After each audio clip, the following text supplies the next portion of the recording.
Bien, el relativismo. El relativismo es más familiar de lo que muchos quisiéramos ser de él.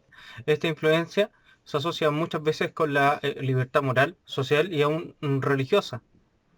El relativismo lo tenemos muy arraigado a nuestras costumbres, se presenta en nuestro mundo posmoderno de una manera muy marcada y probablemente la mayoría de las personas sin saberlo están influenciadas por él. Los dichos siguientes nos van a parecer quizás muy familiares y esto es por supuesto que por una razón.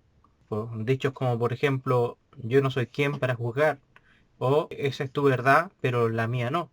Y soy libre, entonces puedo hacer lo que yo quiera. Estos términos sin duda son nacidos desde el relativismo. Desde este relativismo es que influye su percepción del entorno, una realidad distorsionada, de una realidad que se enfrenta con una verdad objetiva que este, cierto, no quiere conocer o no quiere reconocer en realidad. Este relativismo niega las verdades objetivas y postula que toda verdad es subjetiva y nace desde la opinión personal que cada uno pueda tener y la iguala al conocimiento. Entonces, una opinión personal puede ser igual a alguien, ¿cierto? Que tenga algún estudio académico con respecto a cierto tema. Luego, la persona que no ha estudiado y que no se ha preparado, no ha profundizado como el experto, se erige y habla de tú a tú y se valida, ¿cierto? La frase que es muy conocida, que algunos mencionan, que la cual es que atrevida es la ignorancia, que atrevida es la ignorancia, puesto que los que no saben, ¿cierto? Del tema, se erigen, se atreven a ponerse en el mismo nivel de quienes sí están cualificados para poder hablar de tal o cual tema y desarrollarlo. Y ellos, con su opinión, consiguen ese, según ellas, equilibrio. Ese, por supuesto que es un desvirtuosismo, se desvirtúa todo lo que encierra una verdad objetiva. Luego las verdades lógicas se caen y cayéndose las verdades lógicas ya no hay mucho de dónde poder tener una base coherente. Sin lógica, ¿cómo va a haber coherencia? La historia del relativismo. ¿De dónde viene? Este relativismo, podemos verlo que está junto a Pericles, el edificador de obras arquitectónicas, que muchas de ellas siguen hasta la actualidad. Muchas de ellas fueron edificadas para adoración de dioses de su época. También él era, bueno, experto en realidad con respecto a toda esta retórica y el arte del buen decir. Todo esto ocurre en la edad de oro de la ciudad ateniense y puesto que el contexto histórico de este desarrollo fue en Atenas en el siglo V antes de Cristo, en donde tenía un auge la democracia, a la mayoría de la gente le interesaban las discusiones políticas y le interesaba acceder a puestos del gobierno, consiguiendo con esto una mayor jerarquía, una mayor nobleza, entre comillas. Era muy común que las personas de esa época caminaran por las plazas públicas, dialogando entre sí, teniendo discusiones políticas, filosóficas, sociales, etcétera. Y era muy común que muchas personas, principalmente jóvenes bien posicionados económicamente, tengan interés en formarse políticamente para poder imponer buenos discursos y convencer, por supuesto, a la sociedad para poder ser elegidos como gobernantes. En este entorno, esta época y bajo este escenario entran los sofistas. Es en este contexto en donde surgen unos personajes conocidos o llamados como los sofistas, cuyas palabras provienen del griego sofos, que significa sabio, y estos eran maestros ambulantes, iban por las plazas, por las calles, enseñando principalmente dos cosas, retórica y oratoria. Es decir, le enseñaban a los jóvenes aristocráticos de buena condición, ¿no? Porque tenían para pagarles, o a jóvenes, ¿cierto?, con poder adquisitivo, cómo poder hablar bien en público, esta oratoria que se llama, ¿cierto? Y cómo convencer y persuadir a las personas sobre sus propias ideas, ¿no? La retórica. Esto puede considerarse que no es malo, ¿cierto? No tiene ninguna maldad enseñar, ¿no? Y cobrar por enseñar, ¿no? Es algo muy normal, lo vemos en estos días. Bueno, para poder sostenerse los sofistas tenían que sustentarse en una posición o postura filosófica, la cual era el relativismo. Y aquí viene lo malo. El relativismo plantea que no hay una verdad única, sino que la verdad es relativa Entonces, si la verdad es relativa, les conviene a los sofistas, ¿cierto? Y también a los políticos poder convencer a los demás de su propia verdad. Entonces ahí el discurso, la palabra, cobra poder fundamental en las discusiones y también en los accesos, por supuesto, al poder, a los cargos políticos. Protágoras, por ejemplo, tiene una de las frases muy conocidas en la historia que dice que el hombre es la medida de todas las cosas, de las que son en tanto que son y de las que no son en tanto que no son. Esto quiere decir que el hombre mide la verdad por sí mismo y que cada persona puede imponer la verdad en otros. Pero ahora, ¿qué verdad? O sea, según lo que dice esto, una verdad que está basada en una opinión, ¿no? Sigamos con esto, conociendo lo que es el relativismo. No hay una verdad única, no hay una verdad absoluta, sino que la verdad tiene que ver con una cuestión humana y también con una cuestión personal. ¿No? ¿Por qué opinión? Es una opinión. ¿No? La verdad es una opinión. ¿No? Es tu opinión que está, ¿cierto?, enfrentándose con una verdad objetiva y según esto, venciéndola.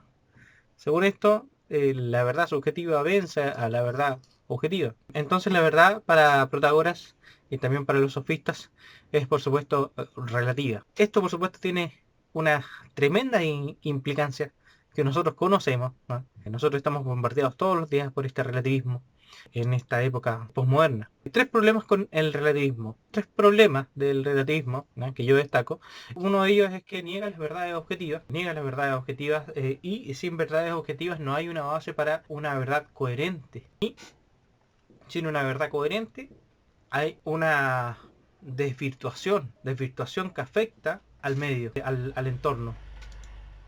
Negando las verdades objetivas, el relativismo impone verdades basadas en opiniones, igualándolas al conocimiento. Esto es un absurdo, por supuesto, que puede llegar a diferentes inconsistencias lógicas y además implicar la permisividad o práctica de casi todo o de todo. Vamos a seguir desarrollando este tema para poder llegando, ¿cierto?, inductivamente al punto. Sin verdades objetivas, no hay una base para una verdad coherente. Por ejemplo, una verdad subjetiva podría ser decir que Dios es amor y decir que yo no creo, ¿ya?, que Él no ame a los homosexuales y no les permita vivir en un matrimonio igualitario. Si yo tengo la oportunidad de casarme con una mujer y estar con ella, ¿por qué un homosexual no va a tener la misma oportunidad que yo? Si ellos van a tener ese vínculo matrimonial en una pareja gay, ¿ya? ¿Por qué no? ¿Qué es lo que no permite? Si después de todo Dios es amor y después de todo yo creo que eso está bien. Si yo creo que está bien, estoy en el mismo nivel del que crea que y diga, ¿cierto?, que no está bien. Porque de todas maneras mi opinión es subjetiva, pero tienes que respetármela, ¿ah? Tienes que respetar esa opinión que yo tenga o esa visión frente a este tema, ¿ah? Y bueno, y si no la tienes, eres un intolerante, eres un retrógrada, eres una persona que no ama a tu prójimo, etcétera, etcétera, etcétera. Una verdad objetiva es muy distinta a esta verdad subjetiva que nace desde la opinión personal, desde una verdad subjetiva, desde la misma opinión de la persona. La verdad objetiva podría decir, ¿ya?, Dios puede restaurar a un homosexual y le es permitido un matrimonio como Él lo estableció. O sea, entre un hombre y una mujer, evidentemente. Porque la Biblia enseña el arrepentimiento. Ahí es muy distinto porque ya no es basada en mi opinión, la conjetura o la frase que yo menciono o lo que yo creo, sino que está basado en la Sagrada Escritura. Y la Sagrada Escritura es una verdad objetiva a la cual yo debo obedecer y atenerme y apegarme a todo lo que ésta enseña. Y yo no puedo salirme de ahí y yo no puedo decir yo pienso o yo creo o yo supongo, ¿no?, que Dios no va a hacer de esta manera, porque si fuera de esta manera, bueno, entonces no sería Dios. O sea, Dios va a ser Dios, yo opine que Él es Dios o no opine que Él es Dios. Dios está fuera de mi opinión, está exento de ser afectado por lo que yo pueda pensar o no de Él. Si yo existo o no existo, y si yo pienso que Él es Dios o pienso que Él no es Dios, Él va a ser Él va a seguir siendo Dios, va a seguir siendo soberano, va a seguir siendo omnisciente, va a seguir teniendo y conservando todas las cualidades cognitivas, ¿cierto? Que nos ha entregado a través de su Hijo Jesucristo para poder conocerle, ¿ya? Yo no puedo hacer variar a Dios. Él me puede hacer variar a mí porque Él es Dios y Él tiene esa autoridad y Él tiene ese poder de decir esto es la verdad, mi hijo es la verdad, yo soy la verdad, Él lo dijo, Jesucristo, yo soy el camino y la verdad y la vida. Esto es una verdad objetiva y todo lo que tenga que ver con el relativismo niega básicamente todo lo que tenga que ver con Dios. Sin una verdad coherente hay un desvirtuosismo. Se desvirtúa todo. El relativismo en la sociedad se puede ver en donde a lo malo se le dice bueno y a lo bueno se le dice malo. Usted puede opinar algo que está apegado a la Biblia y sus compañeros de trabajo pueden preguntarle y usted puede comentarle su opinión y ellos van a tratarle a usted pero de una manera no muy, no muy ortodoxa, ¿cierto? No muy cristiana, como se puede decir. Y en realidad lo van a acusar a usted de intolerante y de todo lo que usted se puede imaginar, siendo que usted está basándose no en una opinión personal, sino que en una verdad objetiva y ellos en realidad están mal y se basan en subjetivismo que básicamente se puede llegar a pensar y a postular cualquier cosa. Estos subjetivismos pueden llegar a aberraciones tremendas. ¿Qué aberraciones tremendas? Las aberraciones tremendas como por ejemplo el relativismo en la iglesia, en donde usted puede decir que usted es cristiano, pero es un cristiano gay y a usted no le pueden decir nada. Y esa persona va a tener la plena certeza de que Dios valida pero todos sus pecados y usted es el que está mal. Y puede incluso hasta decir esa persona voy a orar por usted, no entendiendo ni siquiera en qué oscuridad está. Matrimonio igualitario, teología queer, cristianos gays, evangelio de la prosperidad, bigamia, adopción homoparental, aborto legal y libre, pederastía. ¿Ya? Entonces, todas estas formas, ¿ya? Tienen algo en común. Todas se han basado en y están basadas en el relativismo. Todas son productos de una época postmoderna en donde se niega una lógica, ¿eh? En donde se niega en principios lógicos, donde se sobreabusa de falacias retóricas. Se sobreabusa de falacias retóricas y en el fondo, ¿cierto? La mentalidad que tenga la mayoría es la que prevalece, como lo es en el utilitarismo, ¿no? En donde yo puedo estar afectando a 5.000 personas, pero si no estoy afectando a 10.000 personas, hago una comparación eh, cuantitativa, excepto que tenga que ver con números, con estadísticas, y puedo llegar a la conclusión de que en realidad no lo estoy haciendo tan mal, porque si bien estoy afectando a 5.000, bueno, a 10.000 no estoy afectando. Entonces, los números no mienten, por lo tanto, ¿cierto? Puedo concluir que estoy haciendo las cosas, pero súper bien. ¿Ya? Entonces, todas estas cosas generan este tremendo desorden, ¿ya? Lo único que puede ordenarlo, o la única autoridad que puede ordenarlo es la escritura, ¿no? La escritura puede ordenar este desorden, la escritura puede decirle a un teólogo queer que Dios no valida, ¿cierto? Toda esa lascivia, ¿no? Que la adopción homoparental no es correcta porque un niño debe criarse, ¿cierto? Eh, con un papá y una mamá, ¿no? El aborto legal y libre, ¿cierto? No es un derecho de una persona, porque, porque él mismo quita el derecho a una persona, obviamente. Entonces, el aborto legal es libre. ¿Libre de qué? ¿Libre para quién? O sea, tú te vas a hacer, vas a tener una libertad eh, que tenga el precio de una vida. o sea, eres un asesino de una persona. Y esta feminismo también, ¿cierto? Eh, apoya toda esta aberración. ¿No?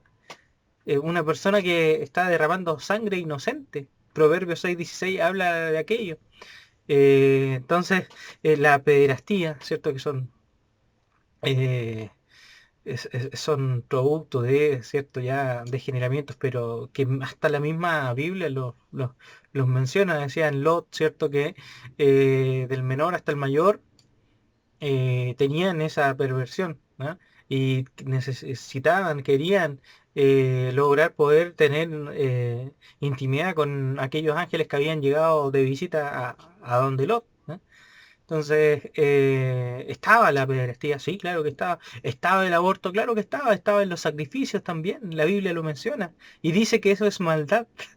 Dice que eso es maldad y esa verdad es inamovible, no se va a cambiar, ni aunque usted piense que está bien, ni aunque yo piense que esté bien, ni aunque yo me desvirtúe en el futuro. Dios es inmutable y su verdad va a permanecer siempre. La escritura siempre va a permanecer. La misma palabra de Dios lo dice. Por lo tanto, la única solución a todo este eh, desvirtuosidad o desvirtuosismo que hay en la actualidad es Cristo. Cristo es la única, ¿cierto? Manera de poder sanar todos estos movimientos equivocados. Cristo es la manera, ¿cierto?, que tenemos nosotros de poder permanecer en este pensamiento y nosotros no influenciarnos y no influenciar también los que somos responsables de hijos, ¿cierto? No influenciar tampoco nosotros con nuestra indecisión, con nuestra con nuestro abstenernos de opinar muchas veces, ¿cierto?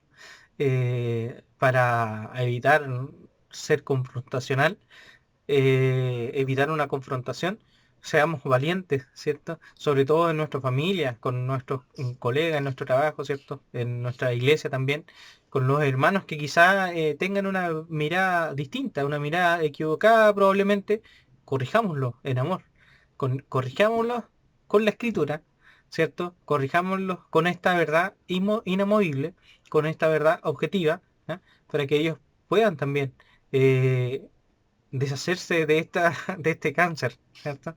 Que está en la iglesia hoy en día, eh, que es el relativismo, ¿no?